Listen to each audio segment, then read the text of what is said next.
No, tumingin ka sa akin. Dito sa mata ko. Look at me.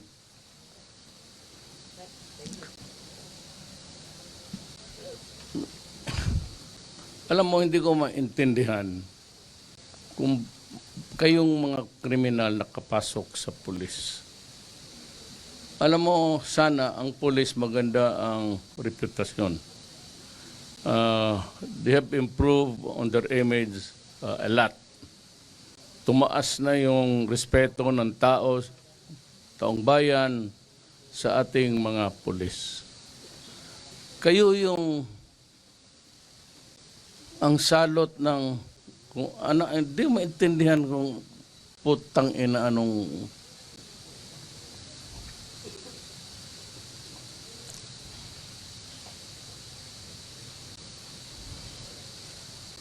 alam mo, sa totoo lang, prangkahan ko ngayon ang buong Pilipinas.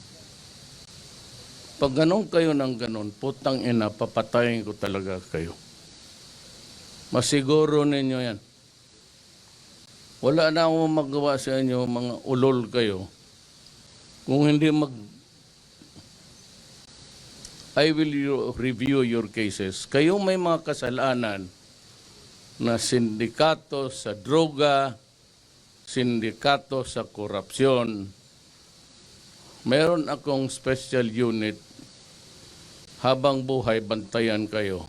At pag nagkamali kayo ng konti, sabihin ko, patayin kayo.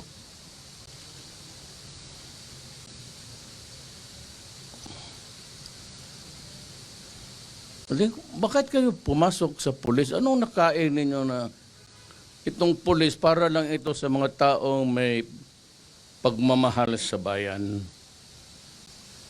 at gusto makapagsilbi sa kapwa-tao nila? Bakit kayo napasok dito mga animal kayo? Para naman kayong putang ina, mga aso na eh. Ano, totoo lang, mabuti lang marami tao, may opisyal dito ninyo. Kanina ko pa pinagpapalo ng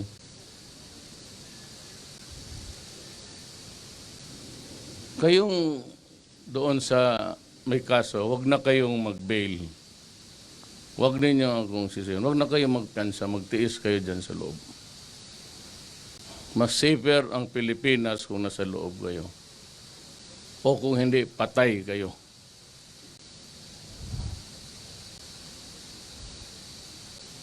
Ang sunod ko sabi noon, sabi ko ito mga kriminal, sunod kayong mga pulis na kriminal.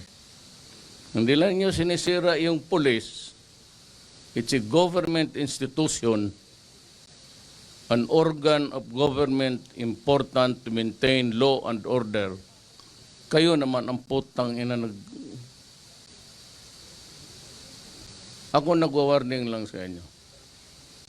Hindi ako nagwa-warning na para pantakot. Nagwa-warning ako para gawin ko. Yun ang totoo.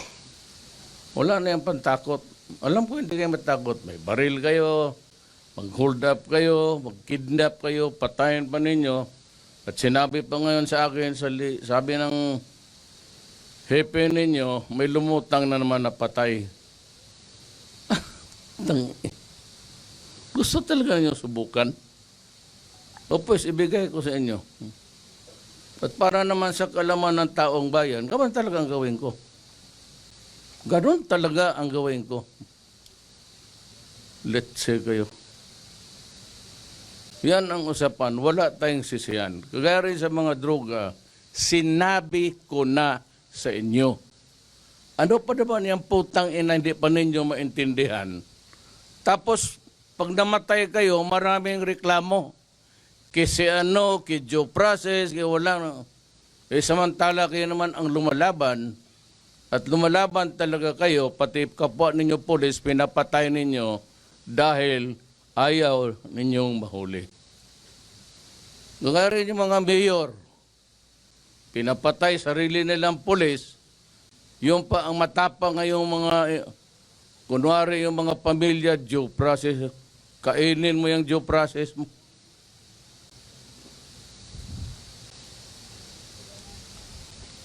wala kayong silbi para sa akin, salot kayo sa lipunan. Winawarningan ko kayo, kayong mga pamilya nakikinig ngayon, nandito itong mga putang inang, mga asawa ninyo, kapatid, anak. Huwag tayong magsisiyan.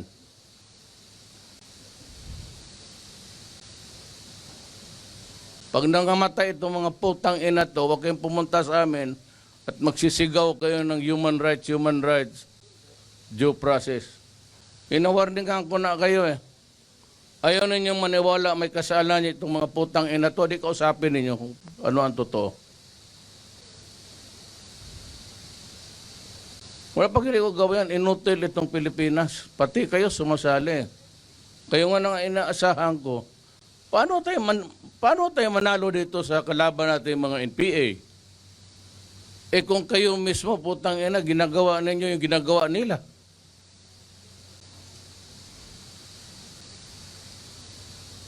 Ito basta wala. Kaya ako pinatawag dito, Barning. Ayan, yung balite na yan ang magiging...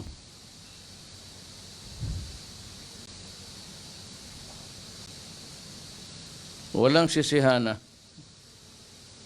Walang. Kayong mga pamilya, tingnan ninyo yung mabuti yung... Baka pag nito, isa nito babagsak. O ayan, kita na ninyo yung mga muka nitong mahal ninyo sa buhay. Gusto niyo kalabanin ang gobyerno? O pues, hindi tayo makatakot sa gobyerno. O di ako. Sige. Ako na. Huwag na yung mga...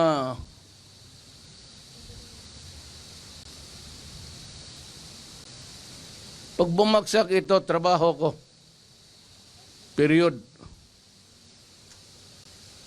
Eh, kayong nasa loob, huwag kayong paarte-arte kayo mag-piyansa-piyansa.